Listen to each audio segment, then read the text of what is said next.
Bonjour et bienvenue dans le monde fascinant du Feng Shui. Je suis Shiraz Gaib, coach et experte en Feng Shui traditionnel et aujourd'hui dans cette vidéo, je vais vous parler de votre porte d'entrée qui est un endroit très important en Feng Shui.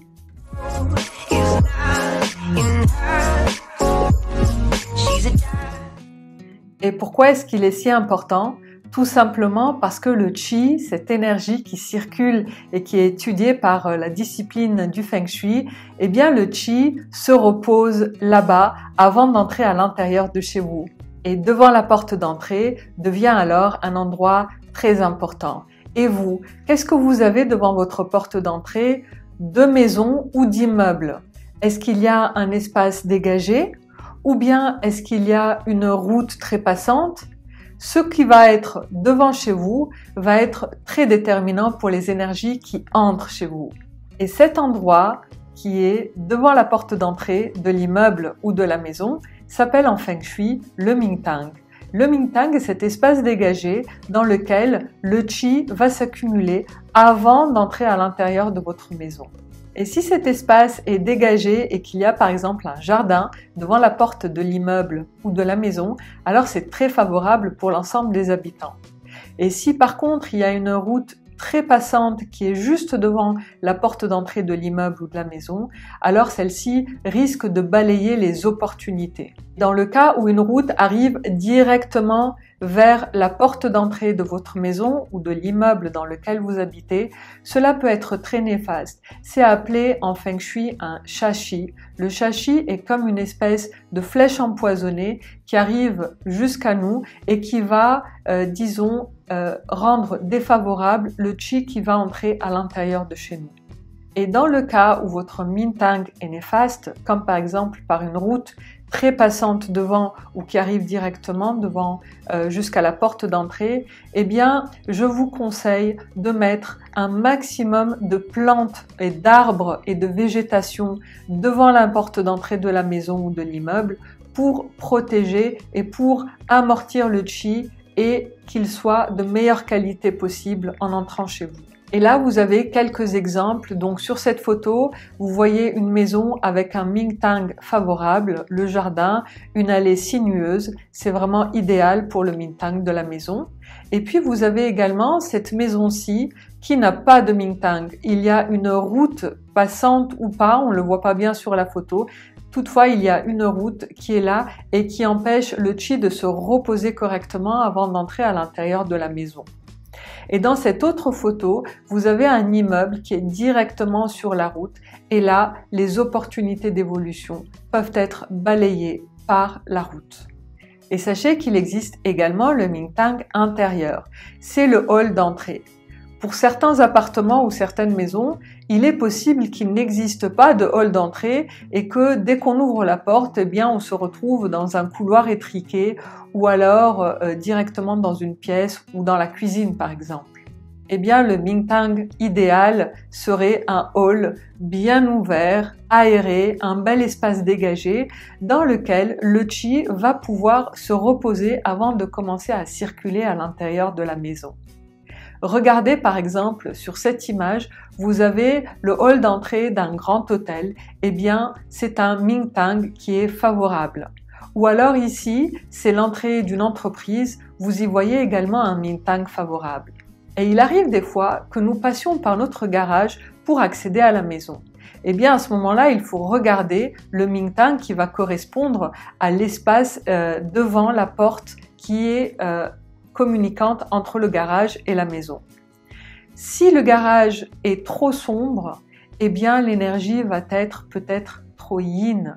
Et lorsqu'elle est trop yin, eh bien ça peut favoriser les dépressions.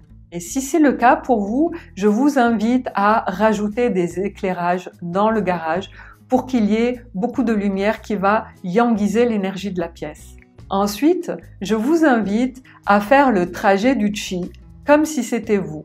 Vous allez vous mettre au niveau de la porte d'entrée et vous allez regarder tout ce qui vous croise. Est-ce qu'il y a du bazar, du désordre ou est-ce qu'au contraire c'est bien rangé et puis c'est assez épuré et de cette manière-là le Qi n'a pas d'entrave. Vous avez sur cette photo une entrée par le garage qui est, on va dire, désordonnée. eh bien, dans ce cas-là, le qi va être bloqué, va être entravé et ça va faire du shashi, des flèches empoisonnées, ce qui est néfaste pour le qi qui entre chez vous.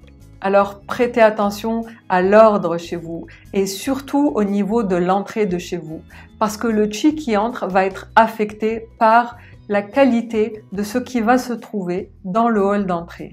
Et si, comme sur cette photo, vous avez un point d'eau devant la porte d'entrée, eh bien, il s'agit d'analyser les énergies activées par l'eau. Car l'eau est un grand activateur d'énergie. Donc, il s'agit de voir si l'eau active des énergies favorables ou néfastes pour vous.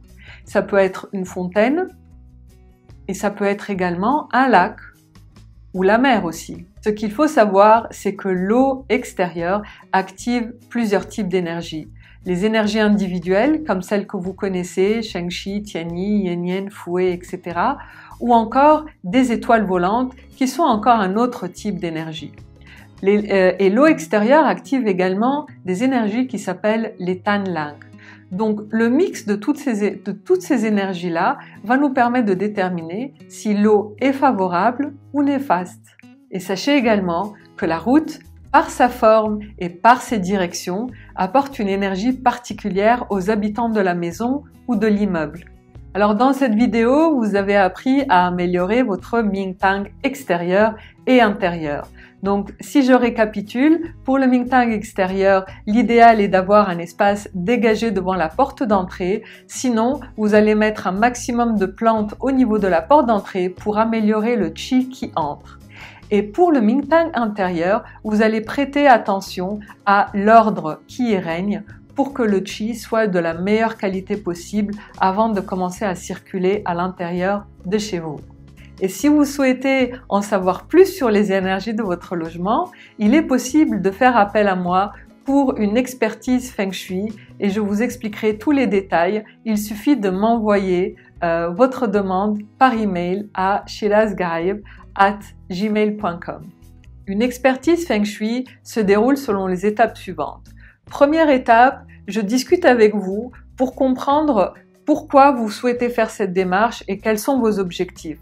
Ensuite, je collecte des informations comme par exemple vos dates de naissance, les métiers, l'ordre dans la fratrie, le nombre de personnes qui vivent sous ce toit-là et puis je collecte le plan à l'échelle et la géolocalisation. Ça me permet de préparer la visite.